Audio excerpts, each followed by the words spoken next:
వాళ్ళు పండుగలు చేసుకోని లేదా? వాళ్ళ బిడ్డల భవిష్యత్తుకు ఉపయోగపడుతుంది వాళ్ళకి తెలియదా?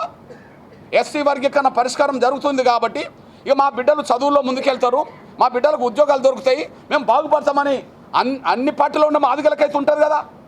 మరి ఆ సంతోషాన్ని పంచుకునే పరిస్థితులు కూడా మాదిగ బిడ్డలు వైసీపీలో లేకుండా పోయారు. దీనికి కారణం ఏంటిది?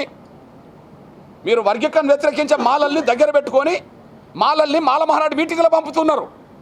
కనీసం మాదిగ బిడ్డల్ని ఈ విజయోత్సవంలో పాల్పంచుకోవడానికి కూడా అవకాశం ఇవ్వని పరిస్థితుల్లో స్తబ్దగా నెట్టేశారు.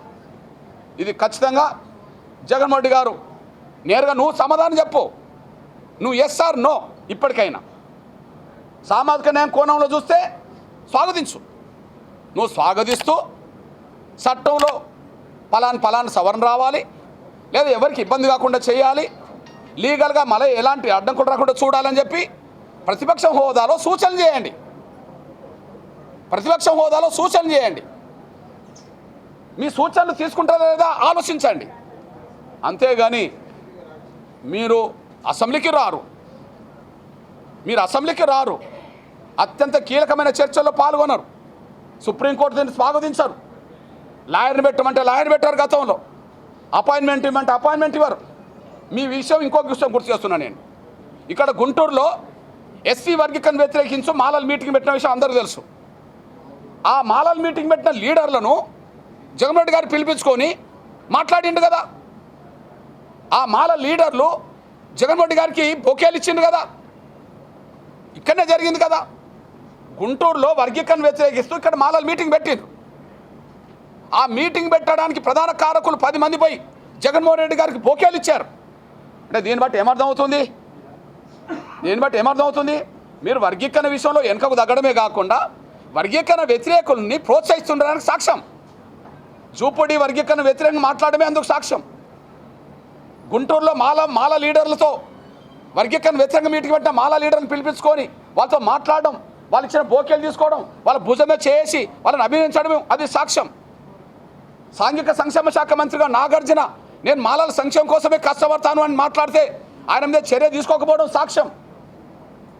అంటే నువ్వు నీ ఆచరణ, నీ కార్యాచరణ, నీ మౌనం ఇప్పుడు మాదిగ జాతి భవిష్యత్తుకు అది ప్రమాదకరంగానే ఉన్నదనే విషయం ఆలస్యమైనా మాదిగలు తేల్చుకుంటారనే విషయాన్ని జగన్మోహన్ రెడ్డి గారు మర్చిపోవద్దని కూడా గుర్తు చేస్తూ, షెడ్యూల్ కులాల వర్గీకరణ విషయంలో చంద్రబాబు నాయుడు గారు 96 మార్చి 25 నుంచి మొదలుకుంటే ఇప్పటి వరకు మధ్యలో కొన్ని సందర్భాల్లో అవాంతరాలు ఇబ్బందులు వచ్చినా కూడా ఎప్పుడు వర్గీకరణ వ్యతిరేకంగా స్టేట్మెంట్ ఇవ్వలేదు.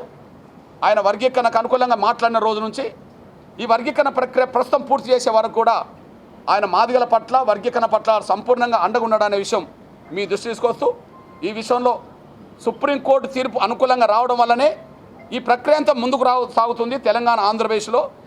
ఆ సుప్రీంకోర్టు తీర్పు అనుకూలంగా రావడానికి కేంద్ర ప్రభుత్వం ఇచ్చిన అఫిడవిటే దానికి కారణం. కేంద్ర ప్రభుత్వానికి నాయకత్వం వహించిన గౌరవ నరేంద్ర మోడీ గారు, ప్రధానమంత్రి నరేంద్ర మోడీ గారు మాదిగల విశ్వరూప మహాసభకు వచ్చి వర్గీకరణకు సంపూర్ణ సహకారం అందిస్తామని చెప్పడం వల్ల కేంద్రం అఫిడవిట్ ఇచ్చింది.